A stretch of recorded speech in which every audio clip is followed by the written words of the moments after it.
Hello everyone, मैं Manali Jain commerce में DDoS channel पे आप सभी का स्वागत करती हूँ। हम यहाँ पर अकाउंटिंग की सीरीज देख रहे थे। हमने फाइनेंशियल अकाउंटिंग के कुछ टॉपिक क्लियर किए थे, उसके बाद हमने बिजनेस स्टैटिक्स के कुछ क्वेश्चन किए थे। आज हम वापस से फाइनेंशियल अकाउंटिंग का मोस्ट इम्पोर्टेंट टॉपिक देखते हैं, डिपार्टमेंटल अकाउंटिंग। डिपार्टमेंटल अकाउंटिंग आपके बीकॉम, एमकॉम और साथ ही आपके बीबीए और आपके सीए में मिलता है ये टॉपिक। आइए जानते हैं डिपार्टमेंटल अकाउंटिंग क्या होता है, इसको क्यों किया जाता है। आप देखेंगे डिपार्टमेंटल अकाउंटिंग का मतलब, जैसे आप डिपार्टमेंट्स होते हैं, आपने देखा होगा आपके कॉलेज में भी साइंस डिपार्टमेंट्स, आर्ट डिपार्टमेंट और कॉमर्स डिपार्टमेंट, ऐसे अलग अलग डिपार्टमेंट होते हैं। ऐसे ही हर बिजनेस में भी डिपार्टमेंट्स होते हैं अलग अलग, और इन डिपार्टमेंट के भी अपने अपने डिपार्टमेंट होते हैं। जैसे आप कॉमर्स का देखोगे, वहां आपको ईएफएम, बीएडीएम, एबीएसटी अलग अलग डिपार्टमेंट मिलते हैं। इसी तरह किसी भी बिजनेस के अंदर बिजनेसमैन के अपने अपने डिपार्टमेंट होते हैं, और वो इन डिपार्टमेंट से ये जानना चाहता है सेपरेट सेपरेट कि किसने हमें कितना कंट्रीब्यूशन किया है और किसकी परफॉर्मेंस कैसी है। जब भी किसी बिजनेस को अपने पर्टिकुलर किसी एक डिपार्टमेंट की सेपरेट कंट्रीब्यूशन और परफॉर्मेंस जाननी होती है, उसके बारे में सेपरेट डाटा रखना होता है, उस कंडीशन में वो डिपार्टमेंट अकाउंटिंग को चूज करता है। तो आइए हम इसकी डेफिनेशन देखते हैं। It is the method of keeping separate record for each department in an organisation to know their individual performance and contribution to the overall business. आपके बिजनेस को वो किस तरह से वो डिपार्टमेंट अपना कंट्रीब्यूशन दे रहा है और क्या उसकी परफॉर्मेंस रह रही है ओवरऑल बिजनेस के अंदर, ये सब जानने के लिए हम डिपार्टमेंटल अकाउंटिंग करते हैं। हिंदी में इसको विभागीय खाते बोलते हैं। कोई भी विभाग जब अपने अलग अलग प्रत्येक विभाग से डाटा कलेक्ट करता है और देखता है कि उसका कंट्रीब्यूशन बिजनेस के अंदर कितना रहा है, साथ ही उसकी परफॉर्मेंस क्या चल रही है, ये सब जानने के लिए डिपार्टमेंटल अकाउंटिंग देखा जाता है। डिपार्टमेंटल अकाउंटिंग करने के लिए दो तरीके होते हैं हमारे पास। सबसे पहला तरीका होता है separate set of books for each department. आपके पास दो ऑप्शन है। पहला ऑप्शन है आपके पास, आप सब डिपार्टमेंट वालों की सेपरेट सेपरेट बुक्स रिकॉर्ड कर लीजिए। दूसरा होता है common books for all department. आप कॉलम बना के एक ही डाटा में उसको सब चीज एक ही बुक्स में रख सकते हैं। सबसे पहले हम फर्स्ट वाला देखते हैं, separate books for each department. Separate books of each department का मतलब यहाँ पे है आपने एक ही जनरल P&L बैलेंस शीट वगैरह बना रखी है।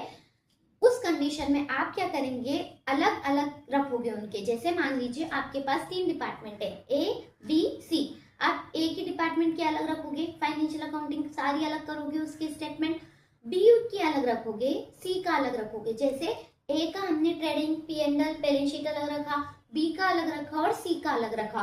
तो ये हमारी क्या हो गई, separate set of book for each department. दूसरी आती है हमारे पास common books for all department. हमने क्या किया, हमने ट्रेडिंग अकाउंट, P&L अकाउंट एक ही सिमिलर बनाया है पूरे ओवरऑल बिजनेस का। बट हमने वहां, जैसे हम इंडिविजुअल में क्या करते हैं, एक ही अमाउंट का कॉलम बनाते हैं, यहाँ हम separate separate A, B, C 3 column बनाएंगे और एक ही स्टेटमेंट में सारा डाटा रख लेंगे, एक ही बुक्स के अंदर रिकॉर्ड करेंगे उन डाटा को। उसको बोलते हैं कॉलम। ज्यादातर हम कॉलम वाली को ही यूज करते हैं। जनरली जो बिजनेसमैन होते हैं वो सेपरेट बुक्स नहीं रखते हैं। इसका सबसे बड़ा डिसएडवांटेज है, कॉस्ट बढ़ती है, आपका रख रखाव कैरिंग कॉस्ट ज्यादा आ जाएगी, कहीं ना कहीं आपका खर्चा ज्यादा होगा। यहाँ पर आपको सबसे अच्छा है आप एक ही बुक्स रखेंगे, एक्सपेंसेस कम होंगे, काम का बर्डन थोड़ा सा कम हो जाएगा। दोनों की अपनी अपनी डिसएडवांटेज है। इसका ऐसा नहीं है ये भी पूरी परफेक्ट है, इसका भी डिसएडवांटेज देखने को मिलेगा आपको कि कई बार जब हम चीजों को साथ में रखते हैं तो हमें उसकी फुल डिस्प्ले, पूरी उसकी बुक्स ऑफ अकाउंट जो होती है वो फुल इंफॉर्मेशन नहीं दे पाती है। इस कंडीशन में कुछ बिजनेसमैन इसको अडॉप्ट करते हैं, कुछ इसको अडॉप्ट करते हैं। अब हम आगे देखेंगे अकाउंट टू बी मेंटेन। हमने डिपार्टमेंटल अकाउंटिंग देखा कि कोई भी बिजनेसमैन अपने अलग अलग डिपार्टमेंट्स के बुक्स अलग रखता है, और कुछ उसको सेपरेट रख के पता करते हैं और कुछ उसको कॉलम बना के पता रखते हैं। क्यों करते हैं, क्योंकि किस डिपार्टमेंट की कितना कंट्रीब्यूशन हो रहा है और उसकी परफॉर्मेंस क्या हो रही है, ये देखने के लिए ये चीज को अडॉप्ट किया जाता है। अब आगे हम देखेंगे अकाउंट टू बी मेंटेन। आखिर कौन कौन से अकाउंट बनाने पड़ते हैं हमें, कौन कौन से अकाउंट हमें मेंटेन करने पड़ते हैं। सबसे पहला होता है डिपार्टमेंट ट्रेडिंग अकाउंट। हमने जब फाइनेंशियल अकाउंटिंग की सीरीज पढ़ रहे थे, फाइनल अकाउंट देखे थे, एडजस्टमेंट देखे थे, वहां भी हमने ट्रेडिंग अकाउंट बनाया था। बट डिफरेंस सिर्फ इतना है, वहां हमने ओवरऑल एक बिजनेस का अकाउंट बनाया था और सिर्फ अमाउंट का एक कॉलम रखा था, जबकि हम यहाँ पर अब अलग अलग डिपार्टमेंट के सेपरेट सेपरेट कॉलम रखते हुए चलेंगे। अगर आप फर्स्ट वाली अडॉप्ट करते हैं तब तो आप नॉर्मल इंडिविजुअल की तरह एक एक डिपार्टमेंट का बनाएंगे और लास्ट में उसको एनालिस कर लेंगे। पर अगर आप कॉलम पे जाते हैं तो आप एक ही ट्रेडिंग अकाउंट बनाएंगे, वही आपका purchase, sale, gross profit, gross loss ये सब आएगा। बट वहां अमाउंट के एक कॉलम की जगह ए बी सी जितने भी डिपार्टमेंट है आपके, उसके अकॉर्डिंग कॉलम बनेंगे। ठीक है, फिर हम यहाँ सेकंड देखेंगे पी एंड एल का मतलब प्रॉफिट एंड लॉस अकाउंट, उसका भी सिमिलर ही चलेगा। सिमिलर से मतलब है अगर आप सेपरेट रखना चाहते हैं तो हर डिपार्टमेंट का अलग अलग प्रॉफिट एंड लॉस अकाउंट बनेगा, और अगर आप कॉलम पे जाना चाहते हैं तो अलग अलग कॉलम एक ही बुक्स ऑफ अकाउंट पे बन जाएंगे। फिर आता है हमारे बैलेंस शीट। इसके पहले यहाँ एक general P and L account भी बनता है। अब आप सोच रहे होंगे जब हम departmental profit and loss account बना रहे हैं तो हमें जनरल पी एंड एल की क्या जरूरत आ रही है। जनरल पी एंड एल कुछ खर्चे, कुछ एक्सपेंसेस ऐसे होते हैं जिसको हम किसी एक डिपार्टमेंट या अलग अलग डिपार्टमेंट पे अलॉटमेंट नहीं कर पाते हैं। हम बता नहीं पाते हैं कि इस डिपार्टमेंट पे कितना खर्चा हुआ है, ना हमें कुछ रेशो पता होता है उनका, और हमें ना उसके लिए कोई क्लेरिफाई रहता है कि किस डिपार्टमेंट को कितना एक्सपेंसेस बेयर करना है। इस कंडीशन के अंदर हम क्या देखते हैं, हम कुछ ऐसे खर्चे जिनको जैसे इनकम टैक्स हो गया, ठीक है, हम किसी एक डिपार्टमेंट पे नहीं लगा सकते हैं या हम उनको बांट नहीं पा रहे हैं, तो ऐसे खर्चे जनरल रिजर्व, मान लीजिए आपके इनकम टैक्स हो गया, ऐसे जो भी रिजर्व और आपके एक्सपेंसेस हो गए वो आप किसी एक डिपार्टमेंट पे नहीं कर सकते हो, उनको आप general P and L account पे डाल देते हैं और उसके बाद हम बनाते हैं इसकी बैलेंस शीट।